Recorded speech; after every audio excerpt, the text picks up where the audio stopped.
Hello, I'm Jordan Maxwell, and for the next hour and a half I want to talk with you about the symbol you see behind me. It is the national coat of arms of the Soviet Union. It's the symbol for world communism. And while the Soviet Union may not any longer exist as a communist state, make no mistake about it, communism dominates the world. And today communism is pervading in our country of America and around the globe. And unfortunately, the people of this world are not aware of the insidious symbolism of secret societies that are now taking over the entire globe. And the people of this globe today have no idea what these symbols mean.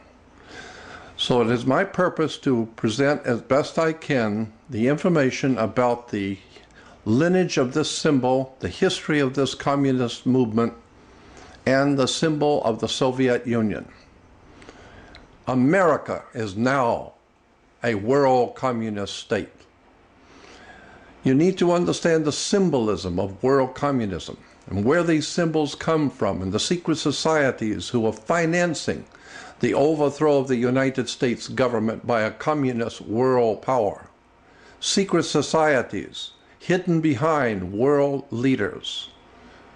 So in the next hour and a half, I hope to enlighten you a bit about the symbols of world communism. And keeping in mind that world communism, Nazism, fascism, all of the isms that tend to destroy freedom, liberty, and justice for the world is now being perpetrated in America. You need to understand the symbols of world communism and their history. So for the next hour and a half, as I said, go with me through the background and the hidden or occult history of the Soviet Communist world movement. Today I'm going to talk to you about the Soviet Communist state arms. The symbol you're looking at is referred to as the state arms of the Soviet national symbol for world communism of the Soviet Union. This is a very long story, but this symbol is of profound significance even today. Let's start with back in 1953, the California legislature issued a group of books, and this was the 11th in the series of 13. And it was called the Senate Investigating Committee on Education. And it was published by the state of California, the Senate. And here on page 168, it says, since many intelligent persons, even in high official positions, do not appear to have acquainted themselves with the real nature and seriousness of communism, it is perhaps appropriate to give briefly some really informative and authentic data concerning it. Communism and Russia are by no means synonymous. Russia merely occupies the unfortunate position of being communism's first victim. Communism is synonymous with world revolution and seeks the destruction of all nations, including abolition of patriotism, religion, marriage, the family, private property, and all political and civil liberties, and the establishment of a worldwide dictatorship of the so-called proletariat, which is an autocratic, self-constituted dictatorship by a small group of self-perpetuating revolutionists. So this is what we're talking about tonight, is the communist movement, world communism. Now the next page went on to say that so-called modern communism is apparently the same hypocritical and deadly world conspiracy to destroy civilization that was founded by the secret order of the Illuminati in Bavaria on May 1st, 1776, and that raised its hoary head here in our colonies at critical periods before the adoption of our federal constitution. See the book World Revolution by Nestor Webster.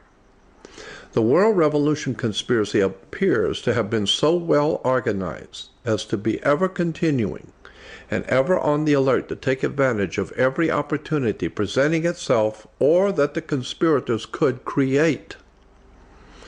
It is significant in this connection that as early as 1783, when unsettled conditions and dissatisfaction in some quarters had arisen in the American colonies, a subversive anonymous sermon was circulated among the colonial army to incite dissatisfaction and rebellion. George Washington immediately called the army together and in addressing them used this significant language. Remember, this is from the book Marshall's Life of Washington, page 86 through 87, volume 4. Quoting George Washington, 1783, he said, quote, "My God, what can this writer have in view by recommending such measures? Can he be a friend to the army? Can he be a friend to this country? Rather, is he not an insidious foe, some emissary perhaps from New York, plotting the ruin of both by sowing seeds of discord and separation between the civil and military powers of the continent? And what a compliment does he pay to our understanding when he recommends measures which are either alternative and impractical in their nature." He goes on to say, quote, "It is plain that Washington believed that the center of this secret conspiracy, so far as this country was concerned, to be located in New York, and felt it to be his duty to make such a allusion.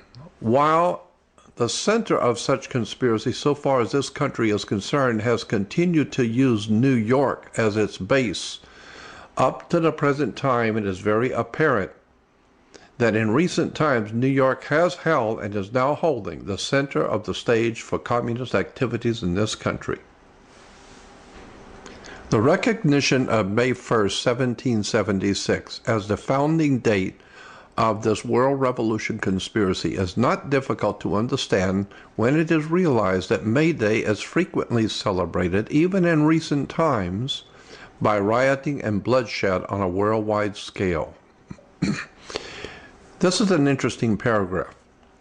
It was not until 1847 or 1848 that the communist conspirators, who had theretofore operated in secret, came out in the open with the manifesto of the Communist Party by Karl Marx and Friedrich Engels, boldly proclaiming against practically everything upon which civilization is based, against God, religion, the family, individual liberties, and so forth. But the next, the bottom paragraph is very important. It says, "In issuing this manifesto, the communist conspirators evidently believed that the time had arrived when, with the aid of ignorant victims, a worldwide takeover could be accomplished. But there were not enough ignorant victims then, and the expected coup failed. The communist conspirators thereupon conceived a plan for the future of supplementing the long-established secret conspiracy in existence since May 1st, 1776. This is the founding date of real communism. May 1st, 1776, with an unremittent public campaign for victims among the ignorant of all nations, and in an attempt to hide from view the underlying hypocritical conspiracy existing since May 1st, 1776, it was decided that in such public campaign, the Manifesto of 1848 should be heralded as the founding date of communism, and Karl Marx falsely proclaimed as its author." Karl Marx, in fact, did not write the Communist Manifesto. He was merely a front man who put his name. The Communist Manifesto was put together by a group of men called the League of Just Men. Later on, that League of Just Men became known as the League of Communists, and later on their book became known as the Manifesto of the Communist Party. But it was the League of Just Men who wrote the Communist Manifesto, not Karl Marx. Anyway, in A Conspiracy Against God and Man, Reverend Clarence Kelly. This particular book was a study of the beginnings and the early history of the great communist movement of the world. Reverend Clarence Kelly. And in the book, he talks about regarding these same secret and powerful forces, Benjamin Disraeli, the English statesman, gave testimony in the British House of Commons on July 14, 1856. And on that occasion, he said, quote, "There is in Italy a power which we seldom mention in this house. I mean the secret societies. It is useless to deny, because it's impossible to conceal, that a great part of Europe and the whole of Italy and France and a great portion of Germany, to say nothing of other countries, is covered with a network of these secret societies, just as the surfaces of the earth are now being covered with railroads."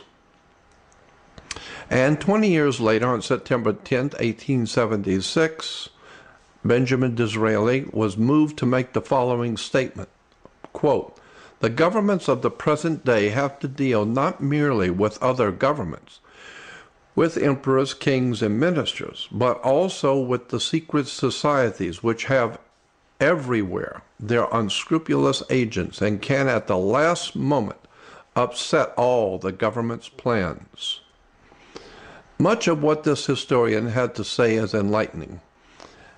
He cites, for example, the explicit testimony of one who was himself in close touch with the inner circle of this secret society and possessed knowledge of this secret society. He was referring to a doctor who, in April of 1914, wrote in an issue of the French occultist magazine Mystica, under the pseudonym of Pappas.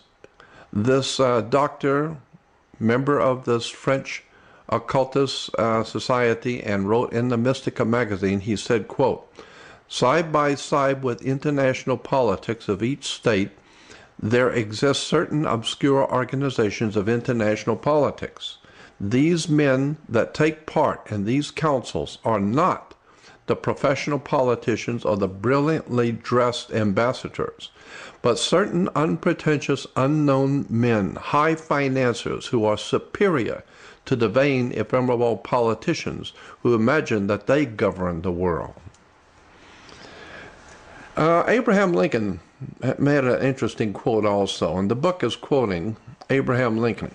And he said, quote, "When we see a lot of frame timbers, different positions of which we know to have been gotten out at different times in different places by different workmen, Stephen, Franklin, Roger, and James, for instance, and when we see these timbers joined together and see they exactly make the frame of a house or a mill, or if a single piece be lacking, we see the place and the frame exactly fitted and prepared to yet bring such a piece in. In such a case, we find it impossible not to believe that Stephen, Frank, Roger, and James all understood one another from the beginning, and all worked upon a common plan or draft drawn up before the first lick was struck."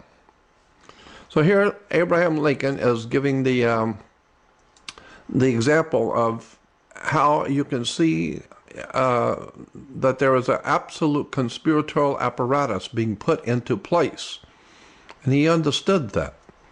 Now, in the book Secret Societies and Subversive Movements by Nesta Webster, she was the lady that was quoted in the California State Document, if you remember. Her first book was called World Revolution. This is the second book, called Secret Societies and Subversive Movements. In the 12th chapter, The Secret Societies in England, there is an article, a piece in this 12th chapter. It was very interesting.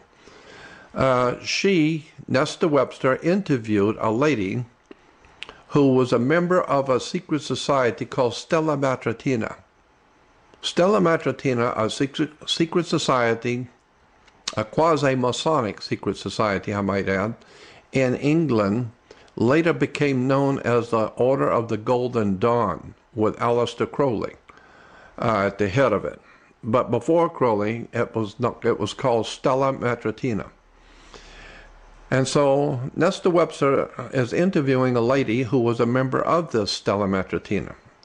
And it says, in the opinion of an initiate who belonged for years to Stella Matritina, the dynamic force employed, known as Kundalini, is simply an electromagnetic force of which the sex force is a part, and on which the adepts know how to play. And the unseen hand behind all the seeming spiritism of these orders is a system of very subtle and cunning hypnotism and suggestion. She went on to say further that the aim of this group, like that of all subversive esoteric orders, is by means of such processes as eurythmics, meditations, symbols, ceremonies, formulas to awaken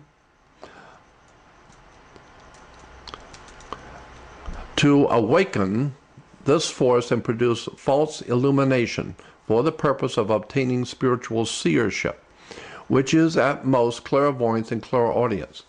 The ceremonies of the order are hypnotic and by suggestion create the necessary mental and astral atmosphere, hypnotize and prepare the members to be willing tools in the hands of the controlling adepts.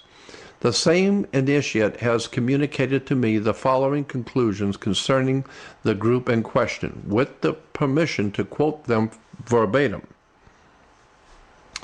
This was the quote from the lady who was a member of Stella Matritina. She said, "I have been convinced that we as an order have come under the power of some very evil occult order, profoundly versed in science, both occult and otherwise. Though not infallible, their methods being black magic, that is to say, electromagnetic power, hypnotism, and powerful suggestion." And here is the point. We are convinced that the order is being controlled by some sun order, after the nature of the Illuminati, if not by that order itself. So this is the object of my presentation. I want to look at this thing called a sun order, which is after the nature of the Illuminati, if not that order itself. A sun order, very ancient concept that can be traced all the way back into the beginnings of mankind. There has always been sun orders. But the important part is, how do these sun orders today manipulate world events? The sun has always been a very powerful symbol and a metaphor for all religions and all peoples on the face of the earth. But let's talk about the sun itself first as a powerful symbol. As we said, the sun has always represented a very powerful spiritual force in the universe, obviously because it gives us life and warmth. It lights the world. So naturally, the sun is a very important symbol to all mankind and all races. And as far back in mankind's history, we can see ancient sun worship. Here, as far back with and the most ancient peoples, the Assyrians and the Babylonians, their helmets, you can see on the Assyrian helmets, especially the two on the right, upper and lower, having sunburst symbols on their helmets. This is far back into the Assyrian Empire. Then, of course, we see that the Romans picked up the same idea from the Assyrians, and they had sun helmets. Because the sun was very important, especially in the Roman Empire. And we see it, of course, with the Native Americans and even today in South America, such as the different races of people who celebrate the coming of the sun, even Native Americans, as I said. So it's a symbol that has been used for thousands of years, worshiping the sun. One of the oldest symbols of the sun was and still is the eagle. And this is something a lot of people do not know, that almost all the ancient civilizations in the world had an eagle somewhere in their symbolism, and the eagle always, and in every case, always represented the same thing. It was always a symbol of the sun. Why? Because eagles can fly so high, and they have sharp vision, and they're able to see things and overview the whole earth. So ancient Romans, of course, as I said, used the eagle to symbolize the sun. Here's Solis Invicti, the Roman god, with his symbol for the sun was an eagle. Eagles were used all over the Roman Empire to symbolize the sun. And fascists, of course, in Europe used the eagle also for the same reason, to symbolize the sun. It's a Roman eagle fascist signet ring. The eagle symbolizing the sun. And you'll see the eagle is perched on a fasci. That's another whole subject we'll get into another time. The symbol of the fasci is a bundle of sticks, which you'll see the eagle perched on, with a hatchet head. It's called a fasci. It's the symbol of world fascism, or world totalitarian fascist state, the most brutal fascist corporate state symbol. And the eagle representing the sun, showing that the sun is connected to world fascism.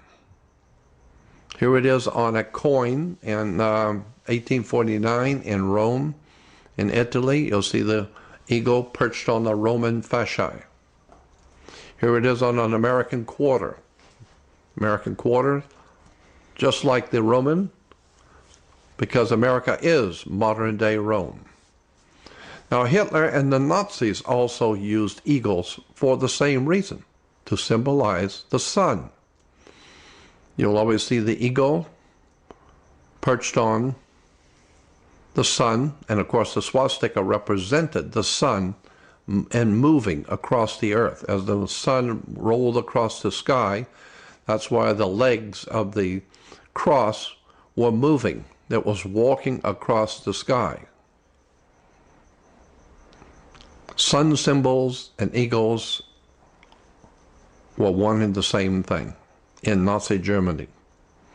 Now, we still have today the use of eagles as a symbol of the sun all over the world. Here in Florence, Italy, we have a church that has a sun eagle on the door. So eagles have always been synonymous in symbolism with the sun. The reason why this is important, because we're talking about a secret society that is based on the Illuminati, if not that very society itself.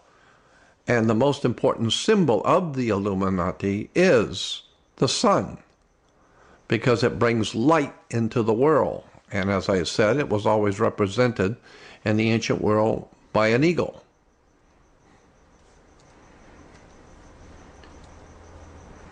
Even state arms around the world have the sun and the eagle.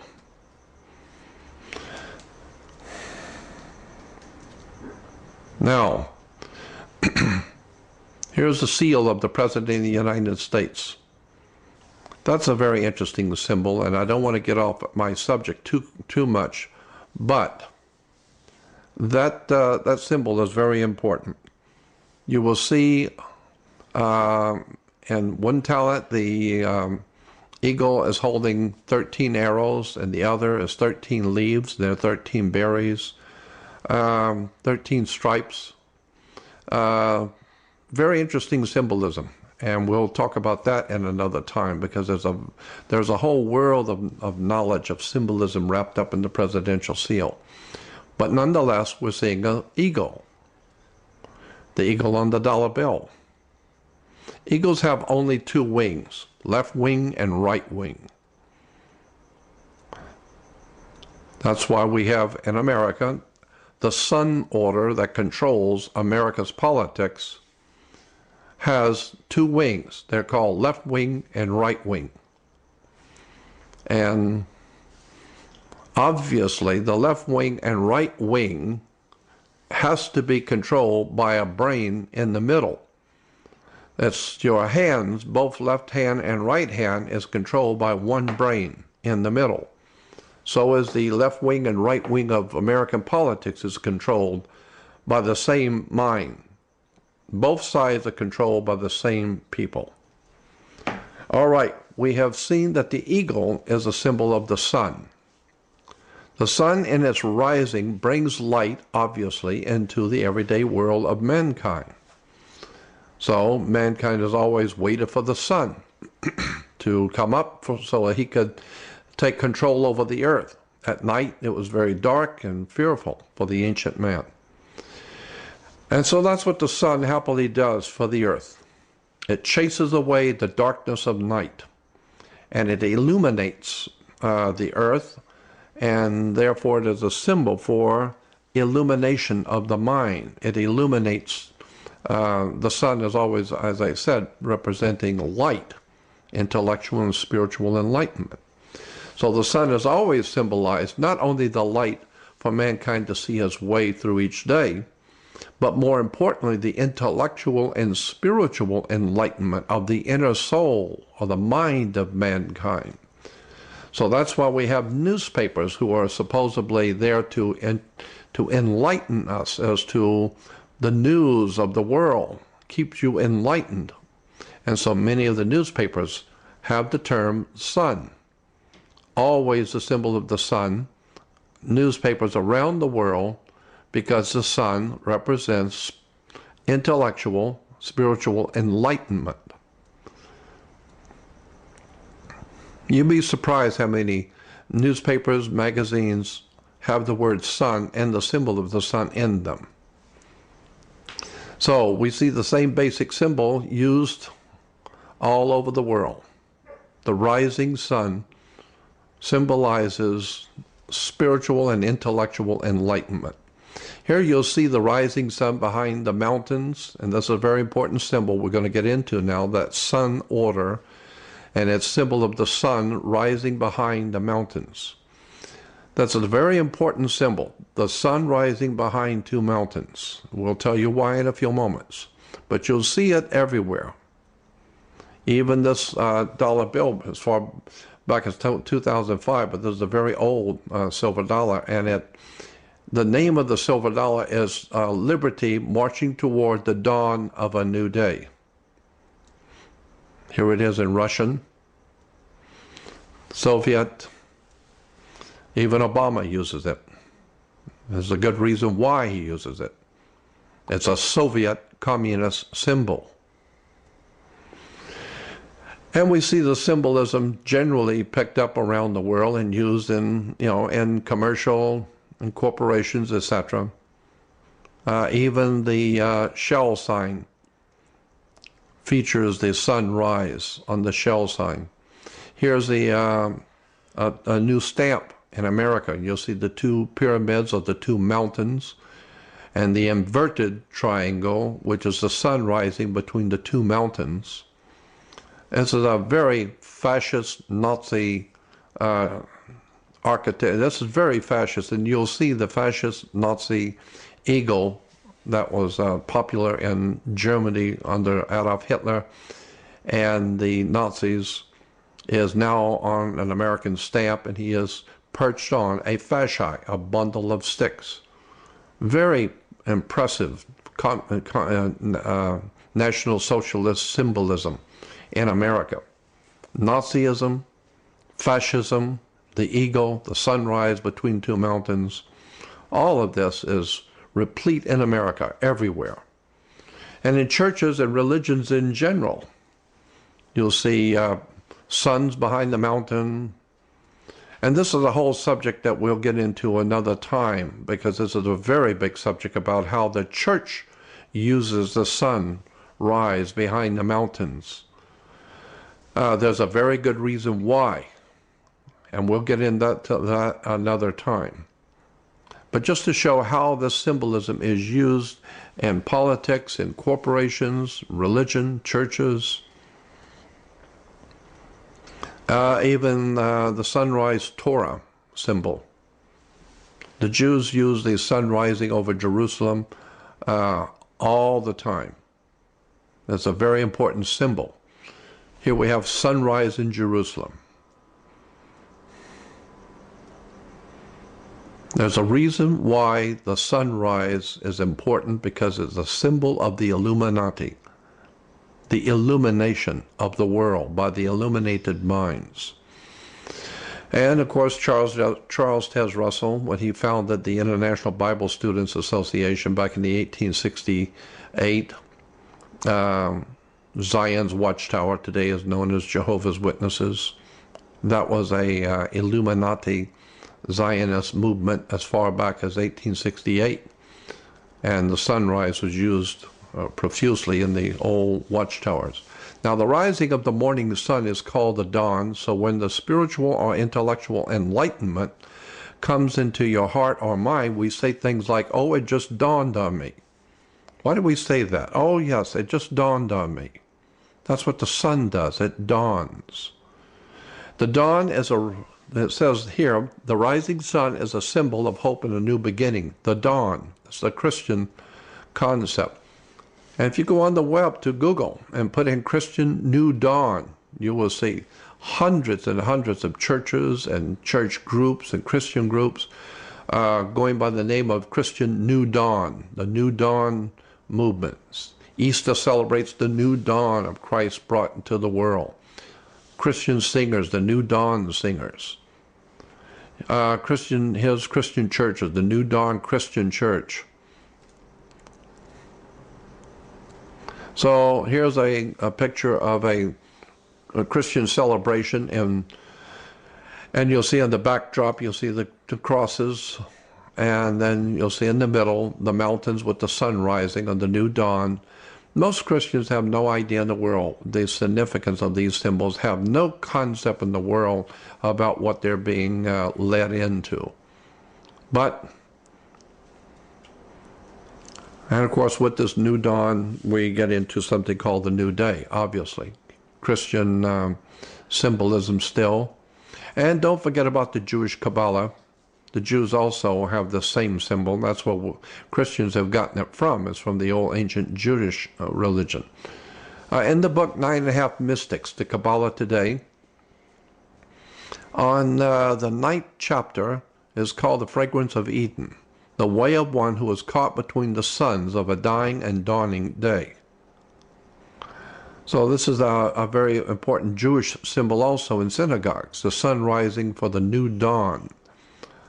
And here was a song that's written about the Jewish people during the Second World War. It says, "The first to perish were the children, abandoned orphans, the world's best and bleak earth's brightest.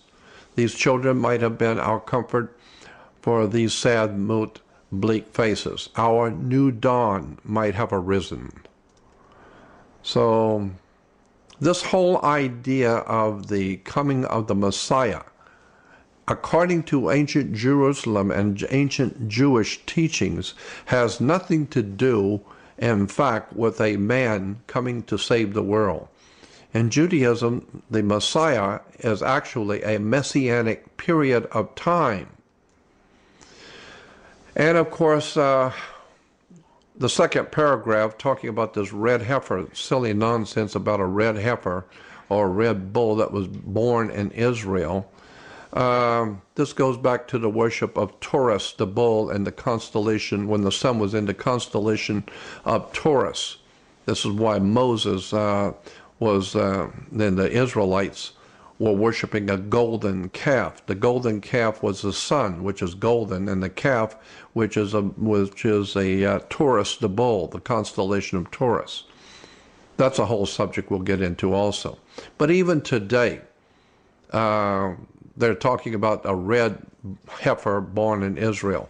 And the second paragraph goes on to say that tradition records that a red heifer in our generation is the herald of the Messianic era. It is certainly an important development toward the rebuilding of the Holy Temple. Our ancient sages taught that Israel's redemption could be compared to the dawn. In the beginning, it progresses very slowly, but as it continues, it grows brighter and brighter. So this whole idea of Messiah is not a man coming back, but it is a messianic era, a time period.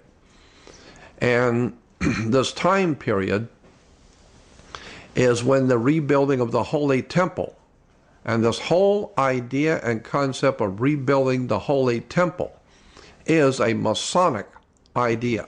Illuminati, Freemasonry dreamt up the idea of rebuilding the Holy Temple. It has nothing to do with Judaism. It has to do with Masonic illumination, the dawn. And of course, the Nazis were big on this thing too, on this idea. The Nazis were big also by saying, Fatherland, Fatherland, show us the sign your children have waited to see. The morning will come when the world is mine. Tomorrow belongs to me. The Nazis were really big on using not just the eagle to represent the sun, but the Nazis were very big on the whole concept of the new dawn and the new day. We'll get into that in a few moments. If you go to the United Nations website and type in, go to the UN website and type in a new dawn, you will see there are many articles about the new dawn. But what the UN is talking about when it uses the term new dawn is a new dawn for socialism, or what we might call Soviet communism. That's the new dawn in the United Nations view. So here we have newspapers from the UK, and it says only a strategic partnership with China will keep this new dawn bright. Here is Gordon Brown with his wife talking to Ted Kennedy, and it says Gordon Brown, the Prime Minister of England, calls for a new dawn of collaboration with the U.S. and the European Union. Bush sees a bright dawn emerging. Here's Brown calls for a new world order, which would be a part of that truly global society of the new dawn. Even the Catholic Church is getting into the act, talking about the new world that's coming in the new dawn. And while we're talking about the UK and the United States working together for this new dawn, we might also want to remember a very interesting and important article in August of 1914 in the Congressional Record. Now, in the Congressional Record, as far back as 1940, there was entered into the Congressional Record a series of articles called Steps Toward British Union, a World State in International Strife. This was entered in August 1940 in the House of Representatives. Again, the title of this articles that were entered into the Congressional Record. Think about what you're reading. Steps Toward British Union, a World State, an international war, international strife. And it says the author of this is Representative Thorkelson. And he said, Mr. Speaker, in order that the American people may have a clearer understanding of those who, over a period of years, have been undermining this American Republic, in order to return it to the British Empire, I have inserted in the record a number of articles to prove this point. These articles are entitled Steps Toward British Union, a World State, and International Strife, which is can be said another way. Steps Toward British Union with America, the bringing back of America into the British fold, and calling it the British Union, a world government, a new world order, and international wars.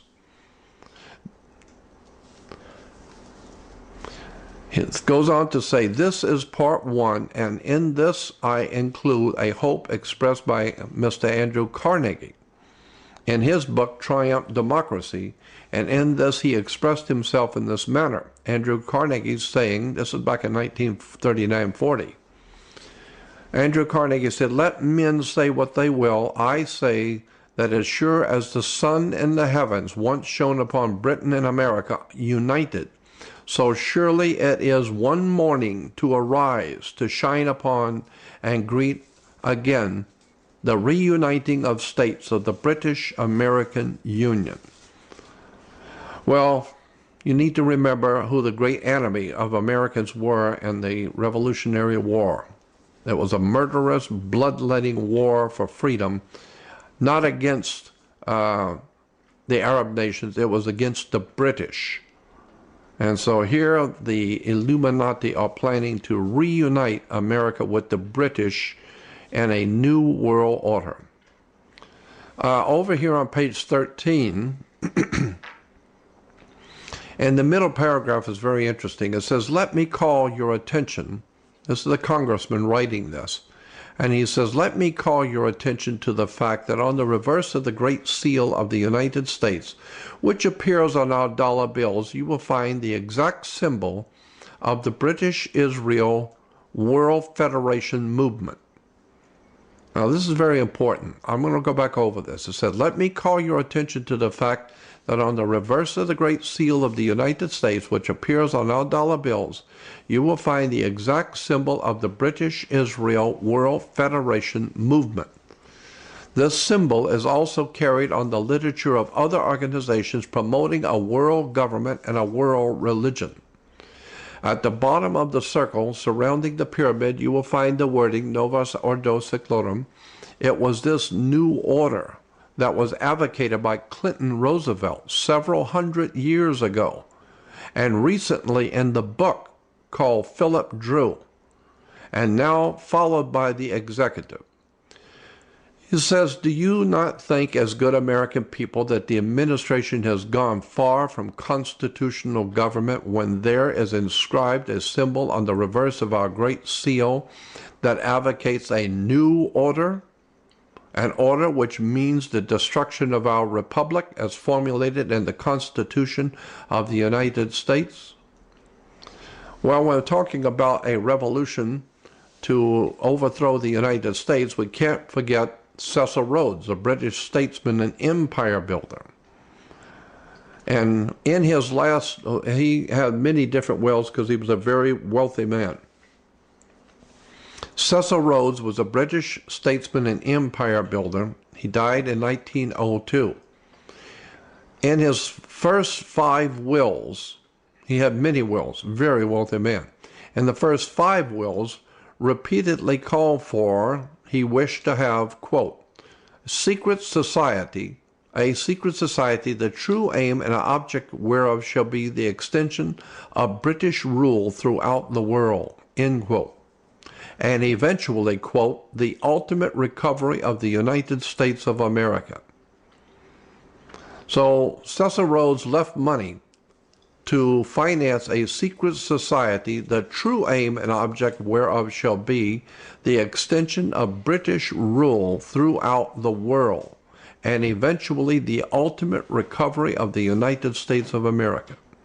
In his 6th and last will, he created the Rhodes Scholarship, limiting the eligible applicants to Anglo-Saxons who came from Great Britain, U.S., or Germany. So when you hear politicians bragging that they are Rhodes Scholars, just remember they are being promoted and financed by secret societies, the true aim and object whereof shall be the extension of British rule throughout the world and the ultimate recovery of the United States of America. Now here is the book Philip Drew that we talked about a few moments ago. There was a book put out early 1900s called Philip Drew, Administrator. It was written by, here is the President of the United States, and next to him is a man named Colonel William Mandel House. Colonel William Mandel House, very wealthy banker in Europe, but was a very close friend to the President of the United States back then. He wrote a book called Philip Drew, Administrator. And in this book, he talked about the whole takeover of the United States and how the international banking cartels were going to do this. And one of the chapters is the prophet of a new day, the exultant conspirators. Another one, administration of the republic. Philip Drew outlines his intentions, a new era in Washington. Some of the others was like, another chapter was in international crises, the reform of the judiciary, a new code of laws, the Federal Incorporation Act, the Federal Reserve Act, the new national constitution, the new state constitution, the rule of the bosses, and a very interesting chapter toward the end. On the bottom, you'll see the unity of the northern half of the Western Hemisphere under the new republic.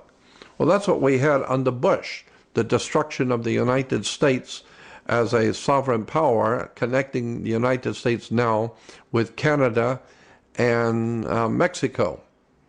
Well, here as far back as 1900, in the book, and Colonel Mendell House was outlining the unity of the northern half of the Western Hemisphere under a new republic and a new national constitution, the rule of the bosses. This is a very important book, Prophet of the New Day. And here he was talking on, in this chapter, socialism as dreamed of by Karl Marx cannot, he said, socialism, as dreamed of by Karl Marx, cannot be entirely brought about by a comprehensive system of state ownership and by the leveling of wealth. If that were done without spiritual leveling, the result would be largely as you suggest. So there has to be some kind of a spiritual matrix added into this communism. So now let's take a look at what's going on in New York. George Washington felt that the Illuminati was trying to destroy the Republic as far back as the 1700s, 1800s.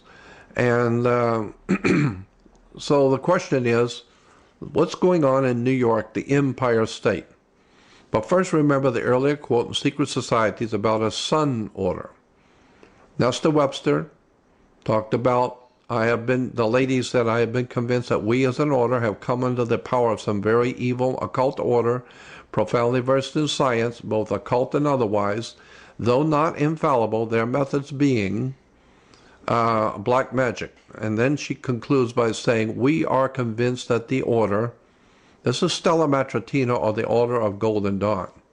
We are convinced that the order is being controlled by some sun order after the nature of the Illuminati, if not by that order itself. A very interesting quote, very, very important quote from Manly Palmer Hall, Manly P. Hall, the great Masonic philosopher and writer, a brilliant man. In his book called Masonic Orders of Fraternity, he says this, and the forewords, the direct descent of the essential program, and this is a very important quote. He says, the direct descent of the essential program of the esoteric schools was entrusted to groups already well conditioned for the work. The guilds, trade unions, similar protective and benevolent societies have been internally strengthened by the introduction of a new learning. The advancement of the plan required the enlargement of the boundaries of the philosophic overstate. A world fraternity was needed, sustained by a deep and broad program of education according to the method. Meaning there's a method to all of this. Such a fraternity could not immediately include all men, but it could unite the activities of certain kinds of men, regardless of their racial and religious beliefs or the nations in which they dwelt. He goes on to say, these were the men of towardness, those sons of tomorrow, whose symbol was a blazing sun rising over the mountains of the east.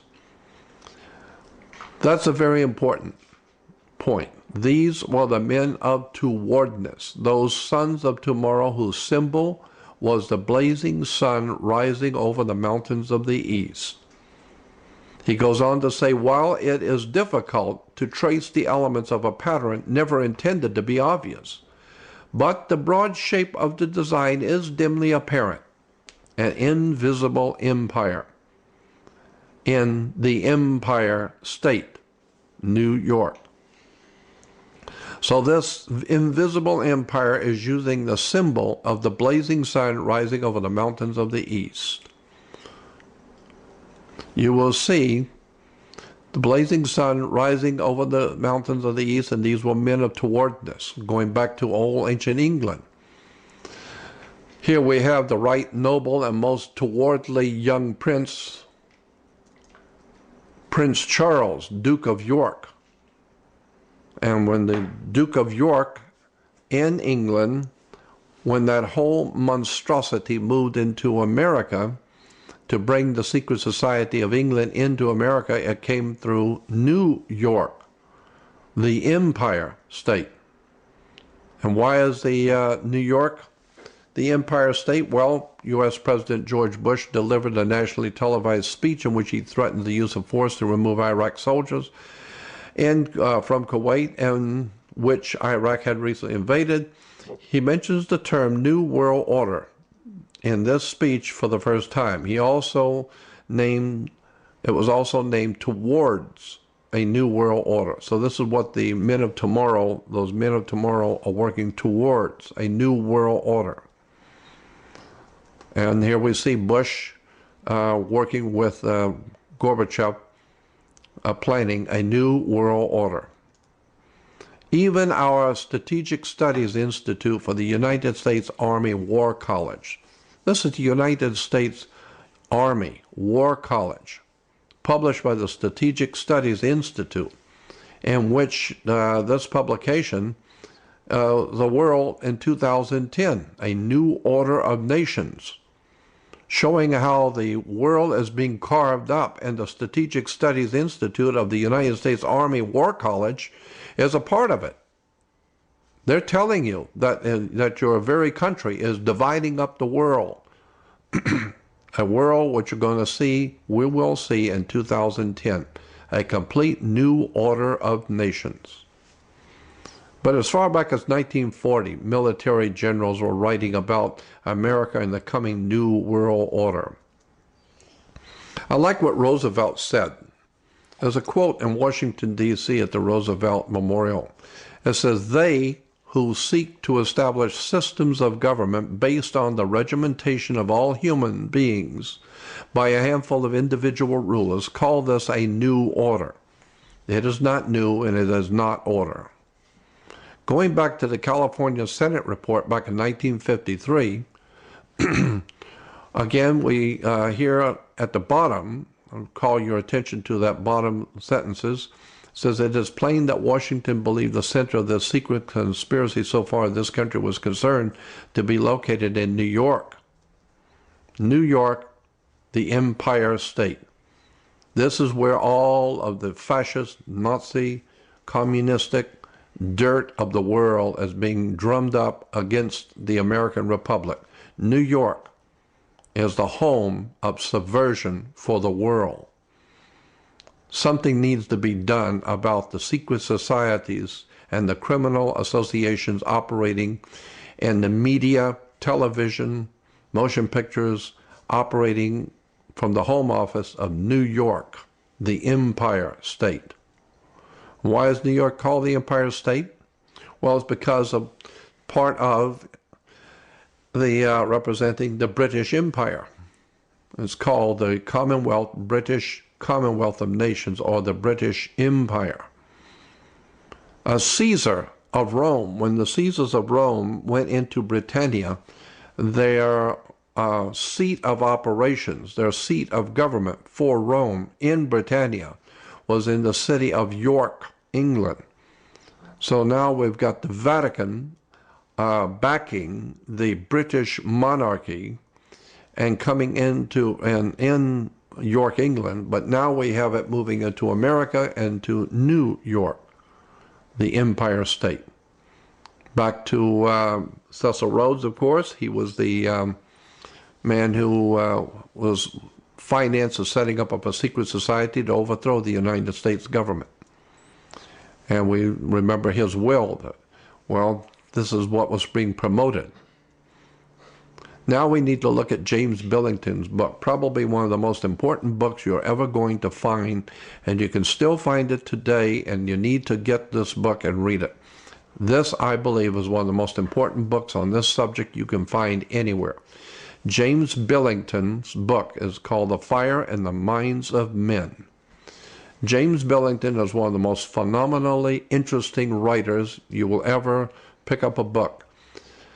He is fascinating to read, but he has incredible, impeccable credentials. Today, James Billington is the chief librarian for the Library of Congress. So this man is without a doubt well suited to discuss the story in his book about the communist world movement and how it was financed, who did it, what the symbols meant. This is really an important book, James Billington, and the book is called Fire in the Minds of Men. It's the origins of the revolutionary faith of all the revolutionary movements and secret societies of the world. So get the book. Order it from Amazon, or find it in bookstores. It's a very important book. Now, in the book Fire in the Minds of Men, in the inside cover, it says, the history of modern revolutions is the story of people in the grips of ideas and beliefs. In this masterful work, James Billington, whose icon in the Acts, this was his first book, establishes him both as a formidable scholar and a sparkling storyteller. But in this book, The Fire in the Minds of Men, he traces the course of the revolutionary faith from its earliest origins in occult Freemasonry to the allegedly scientific Marxism of today.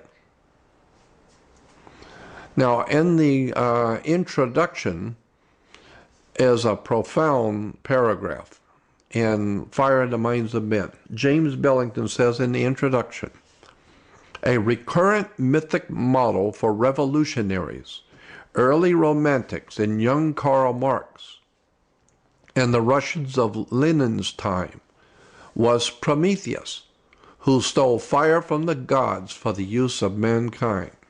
The Promethean faith of revolutionaries resembles in many respects the general modern belief that science would lead men out of darkness into light. But there was also a more pointed millennial assumption that on the new day that was dawning, the sun would never set. Early during the French Revolution was born something referred to as, quote, the solar myth of the revolution, suggesting that the sun was rising on a new era in which darkness would vanish forever. This image became implanted at a level of consciousness that simultaneously interpreted something real and produced a new reality. The new reality that they, the secret societies, sought was radically secular and stringently simple.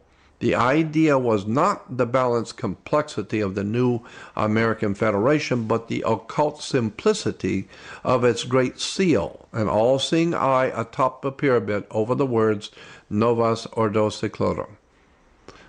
Very important. This is why in New York City at Rockefeller Plaza you will see Prometheus, who stole fire from the gods to illuminate the minds of our masters on the earth. The godly wisdom was stolen by the god Prometheus and brought to the earth and given to our illuminated minds, or what we call, those who we call Illuminati, to illuminate our masters who control the human race, implying that they have knowledge of the heavens and wisdom of the world that we mortal men do not have. That's why they are the Illuminati, the illuminated ones. So I want to draw your attention to the top part again. It says, a recurrent mythic model for revolutionaries, early romantics, young Karl Marx and Russians of Lenin's time was Prometheus. Well, so it is today. Still, young communists and the communist people who financed the Communist Party, the Rockefellers, still have their god Prometheus at Rockefeller Center. And the American people, New Yorkers, every day going by the Rockefeller Center, never realize what that statue actually implies. It's Prometheus who stole fire from the gods in heaven and brought down to the Illuminati intellectual, spiritual enlightenment to rule over and control the world. Prometheus. Then in the back of the book, under the subheadings in the back of the book, talks about the solar revolution, the temple of the sun, talks about the books that were written as far back as 1887, talking about the year 2000 in New York. You know, as far back as the 1880s, there were books being written about looking forward to New York in the year 2000 and what's going to happen with mankind in the year 2000 in New York. Well, a year later, we have the 9/11 stuff. Even speculation about the year 2000 began not with the futurology of the 1960s, but the year 2000 was important in a dynamic work written as far back as 1780 by the same figures who invented the word communist.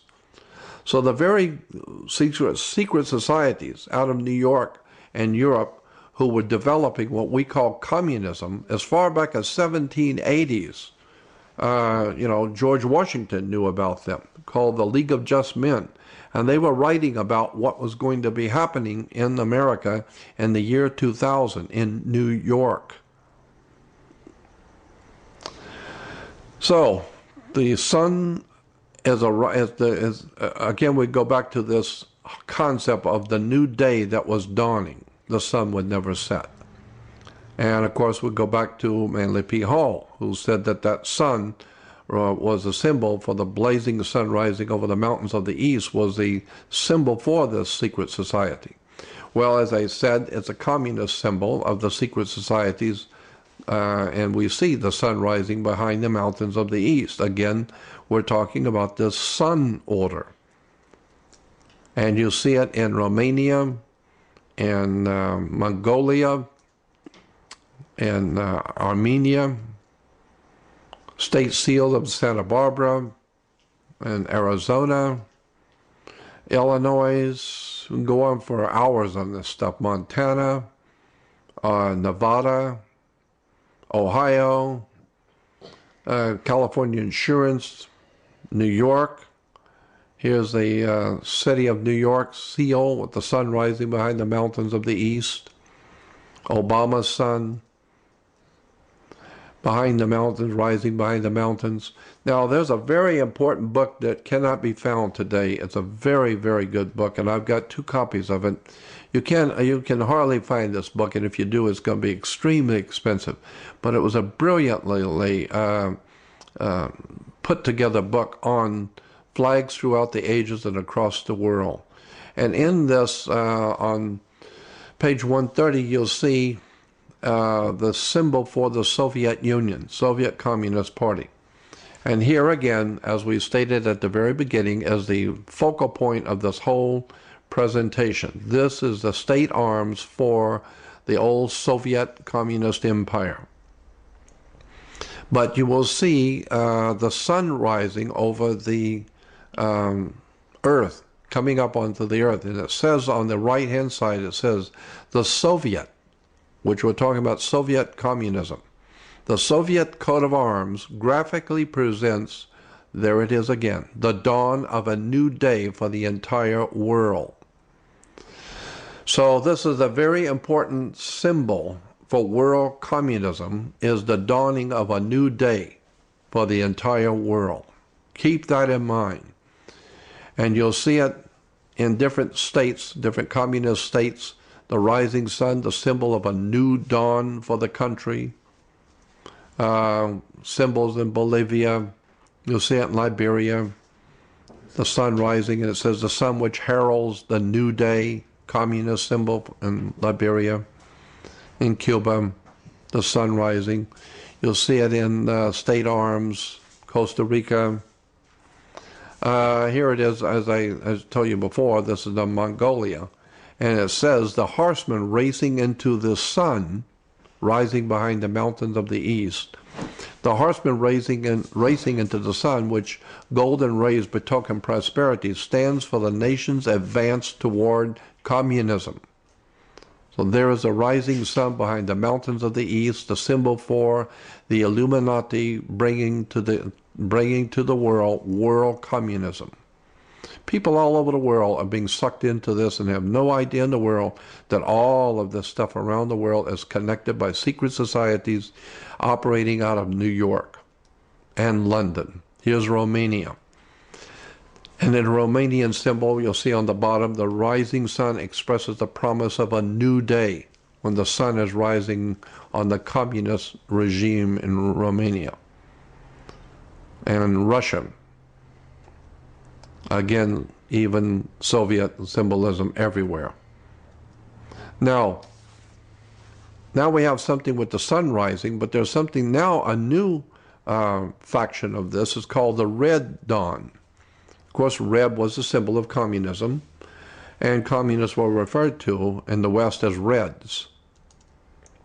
They even made movies. Communist Hollywood were making movies to glorify the rise of communism. Hollywood has always glorified Nazism, communism, fascism, any kind of isms, totalitarianism, anything that's filthy, degenerate. Hollywood has always promoted politics as usual.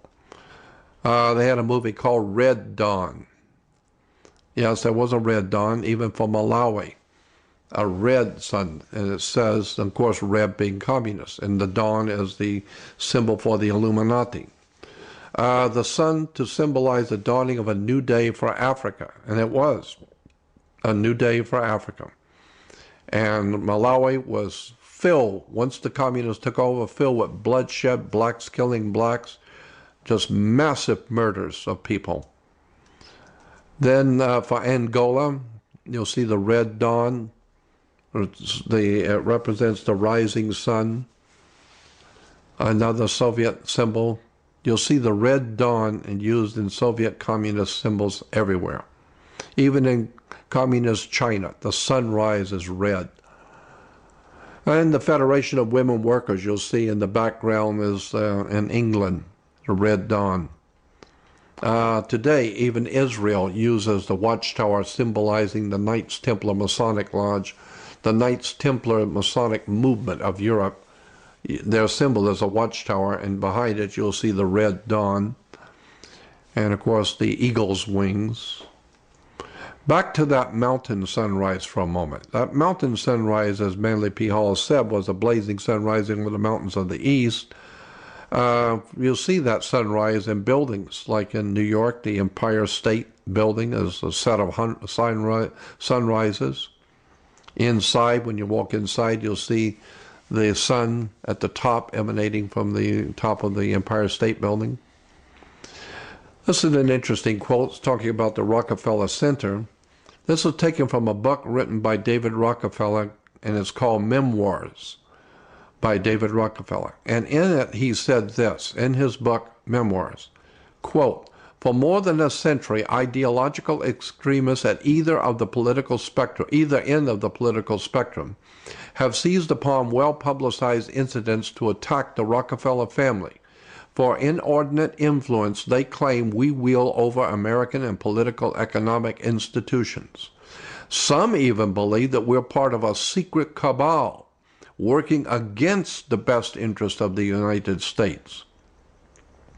Characterizing my family and me as internationalists and of conspiring with others around the world to build more integrated global political and economic structure. One world, if you will. If that is the charge, I stand guilty and I'm proud of it." David Rockefeller. If that is the charge, I stand guilty and I'm proud of it. New York, the Empire State, Prometheus, world communism. You'll see it in the Club of Rome, the sun rising behind the earth. Obama uses it. Back to that New Day thing. Fire in the minds of men.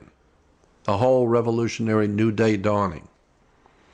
You go to Google and Communist New Day, because remember, it says a more pointed assumption is that new day that was dawning, the sun would never set, and it was the solar myth of the revolution.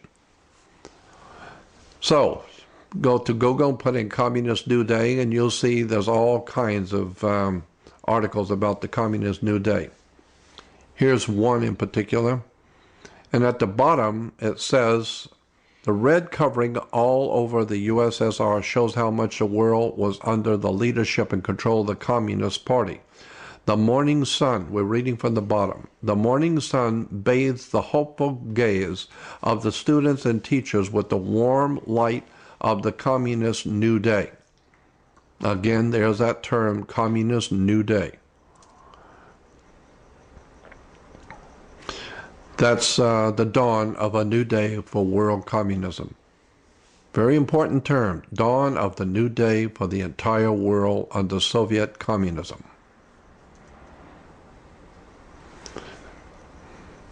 Yep, Clinton with the dawn of a new day. Obama, the new day in America. The Soviet coat of arms graphically presents the dawn of a new day for the entire world.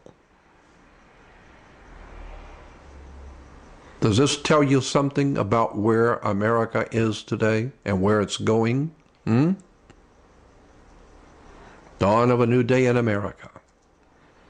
Go to Google and put Obama and New Day, and you will see there's almost 1,947,000 back then.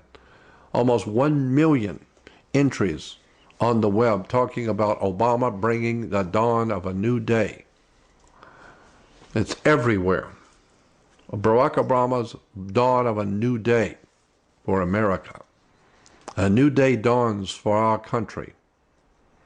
Communist Party is ecstatic over the 2008 election results. Voice of Marxism announced hard work is just beginning.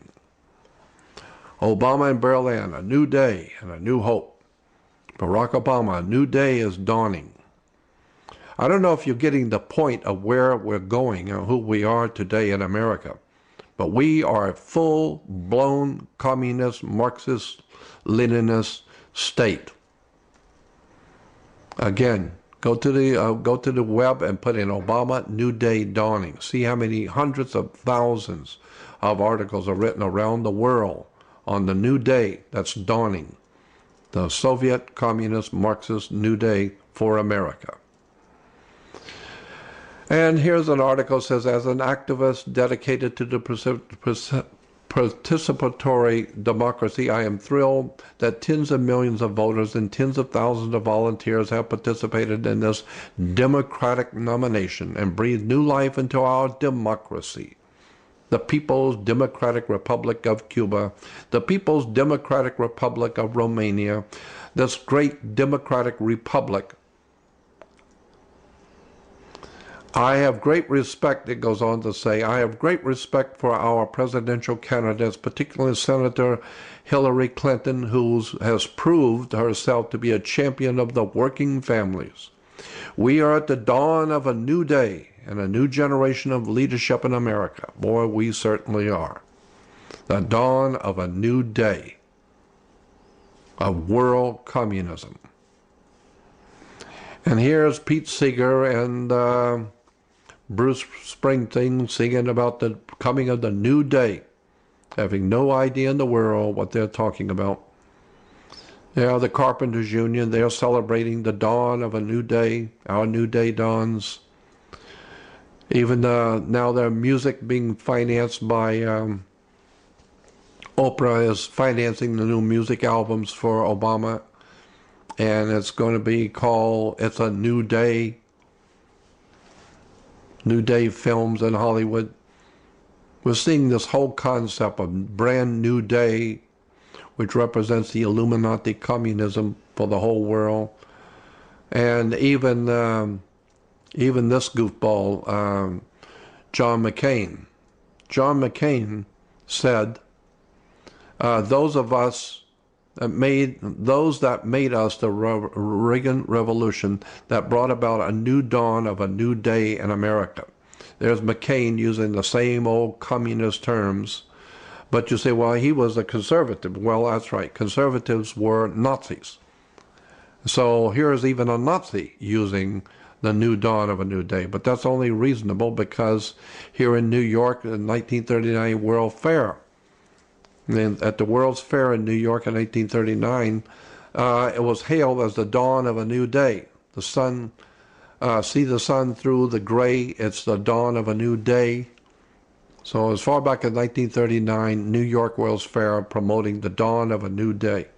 This stuff has been around for a long time, and people have never known, never even saw it. And even the symbol for the rising sun and the sun's logo, this was used by the NAACP.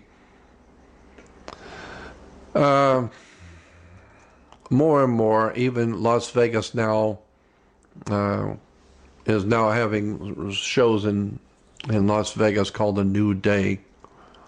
Here's the Baha'i religion in Israel. The Baha'is are promoting this idea of a dawn of a new day.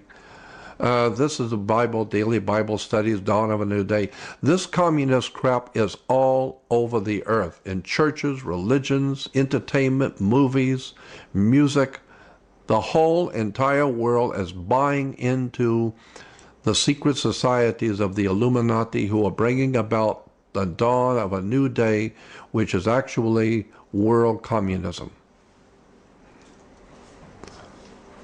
So you'll see all of this silly nonsense about the new day that's dawning for the Lord Jesus, and there's a new day coming, Bible study. Here's a Christian radio shows called the New Day for America, New Day Community School. Fire in the Minds of Men talked about all of this, and talked about how it traces the course of the revolutionary faith from its earliest origins in occult Freemasonry to the alleged scientific Marxism of today. So even the old European lodges were called Rising Sun Lodges of Freemasonry. Secret societies again, we remember that quote, the sun orders of the Illuminati. Sun order, the dawning of a new day. Obama's one of his posters, a new day is dawning. Somebody had better wake up and understand what's going on here. Somebody needs to start doing their homework and realize that the symbols for world communism is now dominating America. We are now a full-blown Nazi, fascist dictatorship, communist dictatorship, and the people of this country have no idea in the world. Christians are now putting together New Day Christian Fellowship, New Day Christian Church, a grand new day. Christians are now flocking by the hundreds and thousands and millions to churches that are promoting this new day that's coming. A New Day Christian Center. This stuff is replete everywhere. Christians have bought 100% into this whole communist strategy. New Day Christian churches, New Day publishing for children, everything New Day on the radio, New Day churches, it's everywhere. Christians have bought into this and have no idea in the world that this is an Illuminati, well-planned trick to deceive the whole world into buying into a new world order communist Nazi movement. I'll show you why I say communist Nazi, because there's not 10 cents worth of difference between any of them. New Day Christian churches. God is bringing us and giving us a brand new day.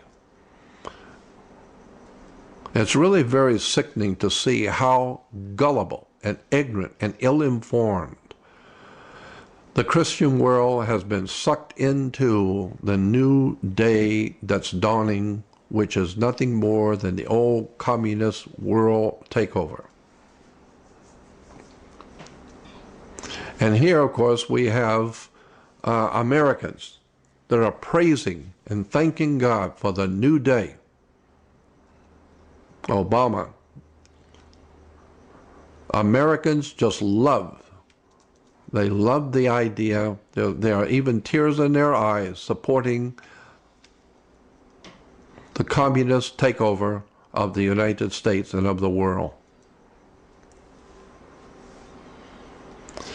Yep. And just like that article said, it says, the dawn of a new day for the entire world. Well, at the top, you'll see on the left, it says, around the world, joy at a new day that's dawning. Here's school children wearing Obama masks in India. The entire earth is bought into this world communist Illuminati secret societies financed out of England and America to bring about a new world order, which is a communist Nazi movement to enslave the human race. So here is the bottom line for America today. America is left with two choices. You either have the right-wing Vatican, Martin Bormann, Nazi, New World Order Republicans, or you have the left-wing Soviet communism, New World Order Democrats. Understand the right and the left wing of the eagle, the sun order. Right wing is Vatican, Holy Father, Martin Bormann, Adolf Hitler, Nazi, New World Order Republicans. And the left wing is the Soviet Communist, New World Order Democrats, secret society Illuminati. Both are financed by the same secret societies. Here is Adolf Hitler. And Adolf Hitler wrote a very important letter to the German people many years ago. And in it he said, Germany can be saved only by a dictatorship of the national will and determination to take action. So he said, my fellow Germans, awaken. A new day is dawning. We're talking about Adolf Hitler now. And he's praising the new day that was dawning on the earth for Nazism. Again, the eagle and the sun. The sun order taking over the world. Here is an interesting piece of information. The History Channel. I didn't do this. This is the History Channel did this. The History Channel has a series of videos that they're selling. It's called World War II, The Lost Color Archives. It's 3 different videos about World War II, and they found a lot of color video, a color film that was made during the Hitler's time. And so they put this out on the History Channel, and it's called The New World Order. And you can buy this whole set from the History Channel. New World Order. And what is it about? Well, the picture. It's about Adolf Hitler, because that's what the Nazis were trying to establish, as a new world order. And, of course, Bush was called the son of the New World Order. This was in Time magazine. Obviously, he was the son of the New World Order because his family financed Adolf Hitler. The Bush family put up the money to finance Adolf Hitler and the murder of people all over the world. So that's why the History Channel has a television series called The New World Order about Adolf Hitler, and Bush is referred to as the son of the New World Order. I don't know if that tells you anything. And here's the New World Order, Adolf Hitler, and here's the Bushes who financed Adolf Hitler. They're still working on building a new world order. And of course, behind all of this is, of course, the Vatican. The Pope calls for a new world order. You better find out. You'll see the Vatican, the Pope is wearing the sunrise on his papal headdress. Here is Adolf Hitler in the Vatican with the papal officials in the Vatican. Because Adolf Hitler merely represented the Catholic Church, and the Catholic Church represented Rome and the domination of the Roman Empire, and as far back as the Caesars, their symbol was the symbol of the sun order. So Hitler was a Catholic, was never excommunicated, financed, organized, directed by the Catholic Church.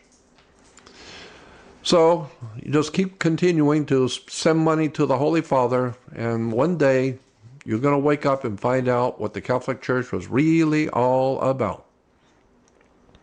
Here on the American Experience, a program on the PBS. PBS has a series called The Presidents. And when they were talking about George Bush, his program was called The New World Order. And here you will see on the left at the bottom, Bush is bowing, and then you will have the Speaker of the House, Nancy Pelosi, kissing the ring of a foreign dictator. Here's George Bush with the Pope, and Speaker of the House, Catholic Speaker of the House, supposedly represents the Democratic Communist Party in Washington, D.C. This pusillanimous piece of trash, Nancy Pelosi, as Speaker of the House, bows and kisses the ring of a foreign dictator. I don't know what that tells you about Nancy Pelosi and the Bush administration. Might tell you something.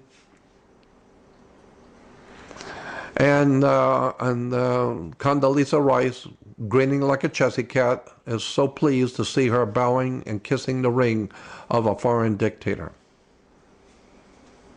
Rome. All roads lead to Rome. Communist, Nazi, fascist, everything that's filthy and degenerate leads back to Rome. Or we have the dawn of a new day, which is, of course, Mrs. Clinton and the new day that's dawning for the world. So it doesn't matter. America is finished. It's completely done in. So the two last thoughts. Number one, William Guy Carr, many years ago, retired as a commander from the Canadian Navy.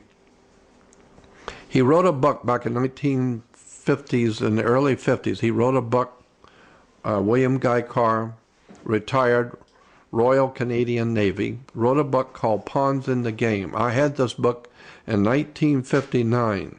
You can still get it today. It's a very important book on the symbols of the Illuminati. 1959, almost 50 years ago. And in this, he was talking about Albert Pike, who was back in 1870s, was the Grand Master of World Freemasonry. And Albert Pike on the left wrote a letter to Giuseppe Mazzini, the Italian revolutionary Giuseppe Mazzini, who was also a high degree Mason in European Masonry. We're talking about European Masonry. And in his book, Albert Pike wrote this. On August 15th, 1871, August 15th, 1871, Albert Pike on the left, wrote a letter to Giuseppe Mazzini, Italian Mason. It says, Pike told Mazzini, in 1871, Pike told Mazzini that after World War III is ended, those who aspire to undisputed world domination will provoke the greatest social cataclysm the world has ever known. We quote his own written words taken from a letter catalogued in the British Museum in London. Here's what Albert Pike, as far back as 1871, wrote to Giuseppe Mazzini. He said, quote, "We shall unleash the nihilist and the atheist, and we shall provoke a formidable social cataclysm, which in all of its horror will show clearly to the nations the effect of absolute atheism, the origins of savagery, and of the most bloody turmoil. then everywhere the citizens obliged to defend themselves against the world minority of revolutionaries will exterminate those destroyers of civilization, and then the multitude of the world, disillusioned with Christianity, but whose deistic spirits will be from that moment without compass or direction, but anxious for an ideal, but without knowing where to render its adoration, will receive the true light through the universal manifestation of the pure doctrine of Lucifer, brought finally out into public view, a manifestation which will result in the general reactionary movement, which will follow the destruction of Christianity and atheism, both conquered and exterminated at the same time. Read over that and think about what you're reading. That was written as far back as 1871 about the world minority of revolutionaries bringing to the world terrorism. And it says, we shall unleash the nihilists and the atheists, showing that this has been planned as far back as 1871. These guys are good. So that's your Obama New World Order. This is where your hope for the future of America should go. And the second and last point I want to make is that there was a movie, a television show came out many years ago called V. The original miniseries, it was on NBC, called V. Well, NBC, that was the original, was done by NBC. But now Disney, ABC, ABC is owned by Disney. Disney's ABC has done a new version, brought it up to date with a new television series called V.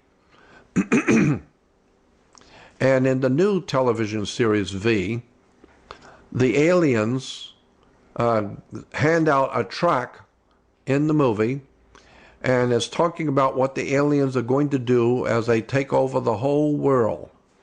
And the tract that they're explaining what they're going to do is called Welcome to the Dawn of a New Day. So ABC, Disney is slyly telling you world communism is taking over the entire world. Mankind cannot even begin to fathom what's going on. And even Disney, ABC is showing you that they are aware that what's going on with this new communist dawn of a new day is all part and parcel of something even far, far bigger and deeper than you know. And they're telling you that this is, they're bringing it to you in the new television series called V. Somebody needs to wake up and get a life and start learning what these symbols mean. Thank you.